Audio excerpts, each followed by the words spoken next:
قرآن کریم میں اللہ تبارک و تعالی نے ارشاد فرمایا وَلَا تَقُولُوا لِمَا تَصِفُ أَلْسِنَتُكُمُ الْكَذِبَ هَذَا حَلَالٌ وَهَذَا حَرَامٌ، تم اپنے زبان سے اپنی طرف سے یہ فیصلہ نہ کیا کرو هَذَا حَلَالٌ وَهَذَا حَرَامٌ کہ یہ حلال ہے اور یہ حرام ہے، اپنی زبانوں سے اپنی طرف سے یہ فیصلہ نہ کیا کرو، بلکہ حلال اور حرام کا فیصلہ یہ اللہ کا حق ہے، یہ فیصلہ اللہ نے کرنا ہے۔ جس چیز کو اللہ نے حلال کہا وہی حلال ہے اور جس کو اللہ نے حرام کہا وہی حرام ہے۔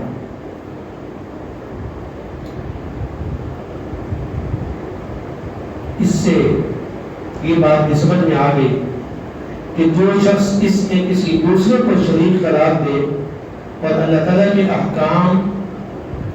حلال اور حرام معلوم ہونے کے باوجود ان کے خلاف کسی دوسرے کے فتوے کو واجب الاتباع سمجھے، وہ گویا اسی کی عبادت کر رہا ہے اور شرک میں مبتلا ہے۔ قرآن و سنت میں ایک چیز کو حلال کہا گیا اور اس کے خلاف کسی نے فتویٰ دیا تو اب وہ قرآن و سنت کو فالو نہیں کر رہا، وہ قرآن و سنت کے خلاف فتوے کو فالو کر رہا ہے، تو یہ بھی شرک میں مبتلا ہے۔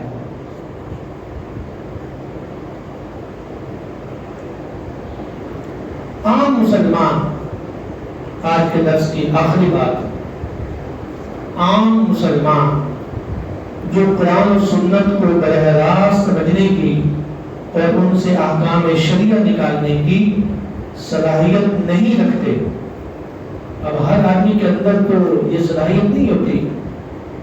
کہ وہ ہر چیز کو سمجھ سکے، پوری تحقیق کر سکے، بلکہ کسی سے پوچھنا پڑتا ہے جو اس فن کے ماہر ہوتے ہیں، جنہوں نے قرآن و سنت کا علم حاصل کیا، اپنی پوری زندگی اس میں خرچ کی۔ تو عام مسلمان جو قرآن و سنت کو براہ راست سمجھنے کی اور ان سے احکام شریعہ نکالنے کی صلاحیت نہیں رکھتے، اس لیے کسی امام، مجتہد، عالم، مفتی کے قول پر اعتماد کر کے ان کے فتوے پر ٹرسٹ کر کے اگر وہ عمل کرتے ہیں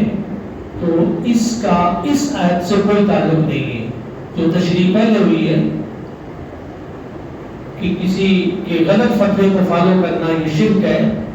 اس کا اس سے کوئی تعلق نہیں ہے کہ جو صحیح فتویٰ ہوگا اور کسی عالم سے، مفتی سے پوچھا گیا ہے اور انہوں نے وہ جواب قرآن و سنت سے دیا ہے تو یہ جائز ہے، بلکہ یہ بھی قرآن کا حکم ہے فَاسْأَلُوا أَهْلَ الذِّكْرِ إِن كُنتُمْ لَا تَعْلَمُونَ۔ ارشاد فرمایا کہ اگر تم خود احکام الہیوں کو نہیں سمجھتے، نہیں جانتے تو اہل علم سے پوچھ لو۔ فَاسْأَلُوا أَهْلَ الذِّكْرِ، یہاں اہل ذکر سے مراد اہل علم ہے، ذکر والوں سے پوچھ لو، یعنی اہل علم سے پوچھ لو۔ اگر تمہیں ایک بات کا پتہ نہیں ہے تو جو قرآن و سنت کا صحیح علم جانتے ہیں آپ ان سے پوچھیں اور انہوں نے قرآن و سنت کے مطابق آپ کو بتایا ہے تو پھر ان کے فتوے پہ چلنا یہ شرک نہیں ہے، بلکہ اس کا تو حکم ہے کہ جنہوں نے قرآن و سنت کے مطابق آپ کو مسئلہ بتایا ہے اس کے اوپر تو عمل کرنا ہے۔ فَاسْأَلُوا أَهْلَ الذِّكْرِ إِن كُنتُمْ لَا تَعْلَمُونَ۔ اور جس طرح یہاں سے یہ بات بھی سمجھ میں آئی کہ جس طرح احکام حلال حرام میں اللہ تعالیٰ کے سوا کسی کو شریک کرنا شرک ہے، اسی طرح کسی کے نام کی نظر منت ماننا بھی شرک میں داخل ہے۔ اللہ تعالیٰ کے سوا کسی دوسرے کو حاجت روا، مشکل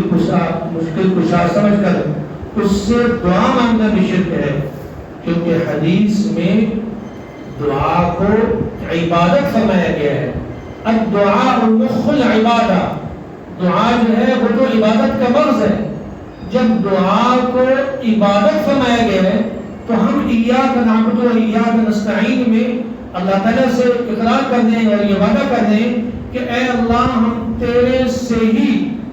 اے اللہ ہم تیری ہی عبادت کرتے ہیں اور تیرے سے ہی ہم مدد مانگتے ہیں۔ تو کسی اور سے یہ بھی کسی کو حاجت روا سمجھ کر، مشکل کشا سمجھ کر اس سے دعا مانگنا یہ بھی شرک ہے۔ ایک ہے بزرگوں سے دعا کا کہنا کہ آپ ہمارے لیے دعا کریں، یہ جائز ہے، اس کا تو حکم ہے۔ خود حضور نبی کریم صلی اللہ علیہ وسلم کے پاس حضرت فاروق اعظم رضی اللہ تعالیٰ عنہ تشریف لائے اور فرمایا کہ یا رسول اللہ صلی اللہ علیہ وسلم، میرے دل میں آ رہا تھا